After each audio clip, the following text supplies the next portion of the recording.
Ladies and gentlemen, I'm going to be the first to tell you I am a genealogist. And what that means is that I'm one of those guys that goes around in cemeteries because I just dig family history. Couple that with an OCD, a severe OCD, by the way, and I'm the guy that not only goes out there, but I'm lining up all those grave markers as I go along. So when I joined B&P 18 months ago or so, I was fascinated by the deep, rich history of B&P. And as such, I became extremely interested in the antiques of B&P. Now, as I gathered this stuff up, we've been around since 1956.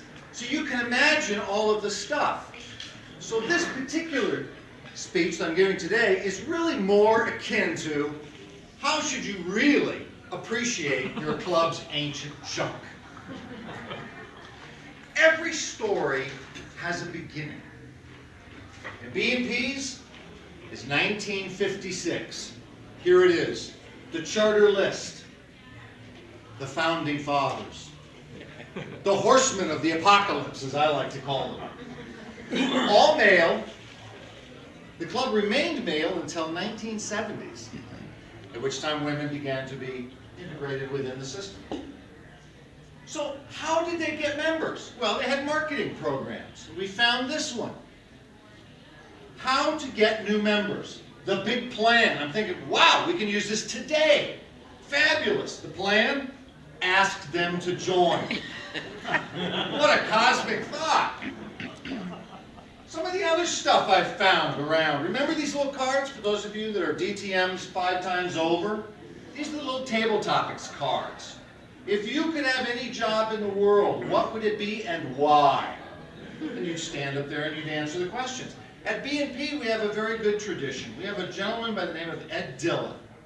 And Ed started a tradition at B&P where table topics, he'd invite you up. Jeff Brown, come forward.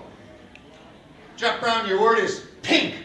And you had to speak to the word pink, or cement, or traffic.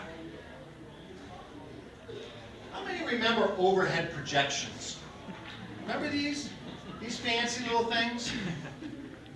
These were a real pain. You had an overhead projector. This is an interesting one from the Moments of Truth. Now, what I found interesting on this particular one is the top line. 1% of your members will die. Well, B&P has been a distinguished president's club since 1989. Do you know how many times we've approached 100 members? And we all sit around the room saying, who's it going to be?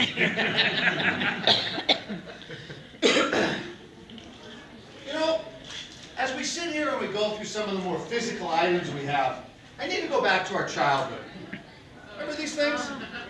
Remember these silly little things? Ladies really know these things. This is called an origami fortune teller. This is exactly what came to mind when I attempted to do this with this thing. I thought it's a Jolly Green Giant version. It's actually a lectern. But it came to mind that it's really an origami fortune teller. So that caused me to sit here and say, I got grandkids. Let's see if I can figure out how to make one of these things. Sure enough, there are instructions. Wow, this is how you make one of these little silly things. So I'm going, well, if there's instructions for this, there must be for the lectern. Yes, there is. It's the same ones.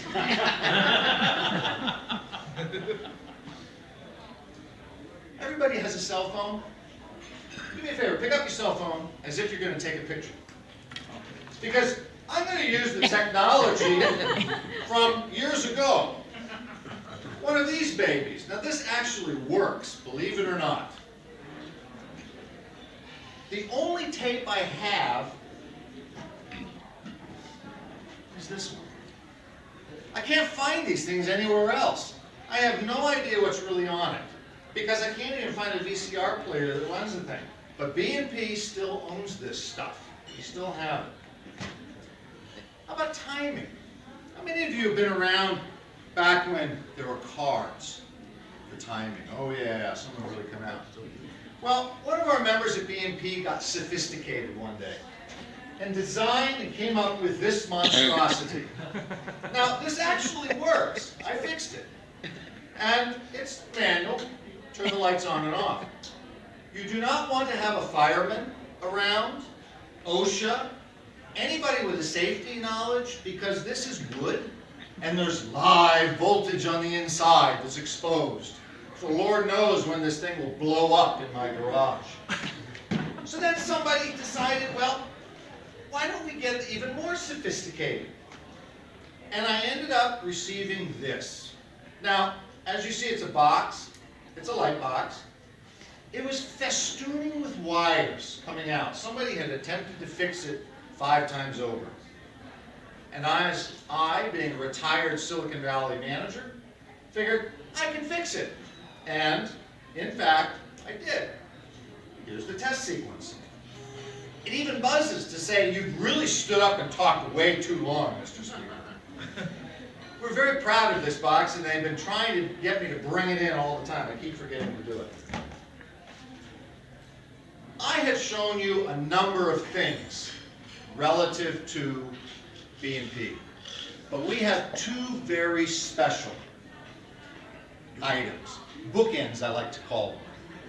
These bookends have been around in BNP for a long, long time. And whenever you come to a meeting, you see these bookends. And these bookends are Claire Geiger and Mel Mountjoy, because they sit on opposite sides of the room. And as they sit on opposite sides of the room, I often imagine all of the knowledge of BNP since 1956 stuck between these 2 bookends. They're wonderful individuals. Ladies and gentlemen, I've given you a taste of some of the antiques of BNP.